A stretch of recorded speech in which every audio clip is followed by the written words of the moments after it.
Lollipop, lollipop, oh lolly, lolly, lolly, lollipop, lollipop, oh lolly, lolly, lolly, lollipop, lollipop, oh lolly, lolly, lolly, lollipop.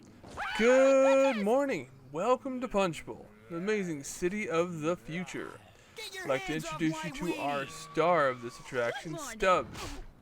Stubbs, you got any words for us? I'm too young to die! That is just sick! Wow, you should Yeah, calm him down. that's disgusting, He's not Stubbs. even twitching any. Okay, enough of the intro. I'm going to go ahead and introduce you to this amazing blast from the past, Stubbs the Zombie, Rebel Without a Pulse. A game where you will fart, gut bomb, mind control, and throw strikes like you're the god at a bowling alley. Stubbs the Zombie is going to be the second example of a Spirit Media's recent re-releasing of their games like Star Wars Commando. As they promised, this game has no updated fidelity on graphics, no extra anti-aliasing, same old resolution, looks about 480p, and no real changes to anything else but the addition of an achievement or a trophy system into the game. The responsiveness of the controls is actually very much in line with the standard of pretty much how you want your controls to act. You point your direction that you want to go, your character will move that way, you push an action, there seems to be no delay in the button press to the action being done on the screen. Sound for this game pretty much falls in line with the time frame, the phrases people will say, and the overreaction to a certain few number of things that happen in the game. And it just seems to pretty much fit. Nothing too crazy, no large pops or anything. Nothing that doesn't seem out of the ordinary or bad audio.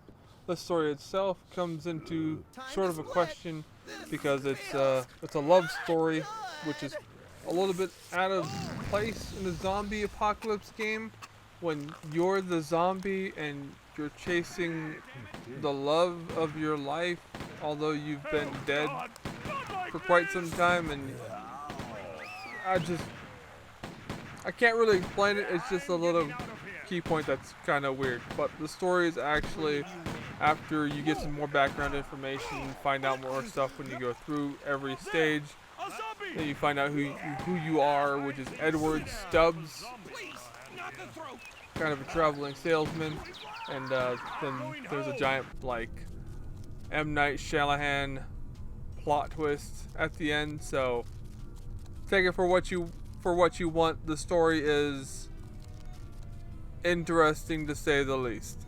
So beyond that and the other items, the gut bomb, the fart, and all the other fun stuff, what else is there to do in the game?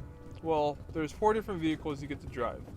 The first one is, I don't know what it is. It's an interesting little design where you get to shoot circular goop at people. I'm still very confused of what it is and what exactly I'm shooting.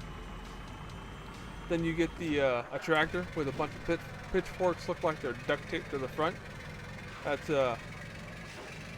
definitely something redneck farmer right there.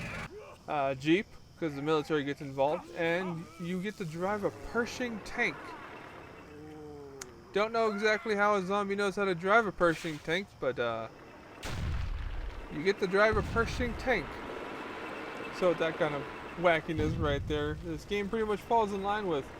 It is weird, it is amazing, it is interesting, and it is all over the place. Just like all the brains are going to be all over the place when you're done with the game.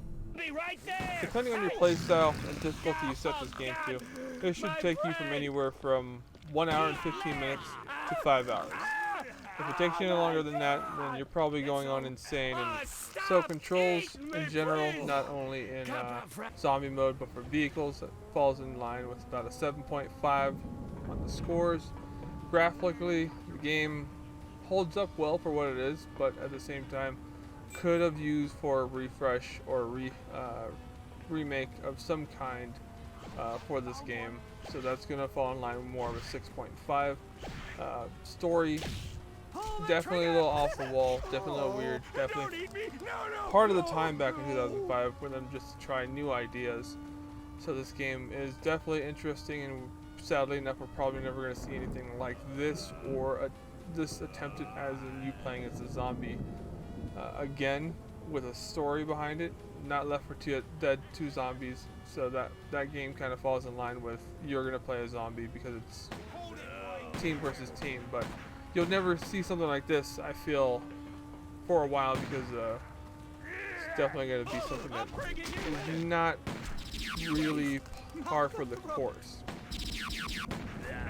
So that falls in line with about a 7 for score for that. I was able to do one hard crash on the game, which is not repeatable.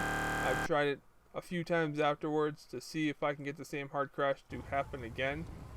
So there's a possibility that that was just like a one-off case, or that the game had a hard crash like that. So stability of the game seems to be fairly well. In the long run, I'd give this game about a 7.5 out of 10. Controls are great. Graphics are subpar for what today and date is. Contamination detected. But it seems to fall in line fairly well with about a 7.5, and I do believe that would be the correct score to give this game. This would be my coverage of Stubbs the Zombie Rebel Without a Pulse. If there's anything else you'd like to know about this game, I will be discussing more in the comments down below.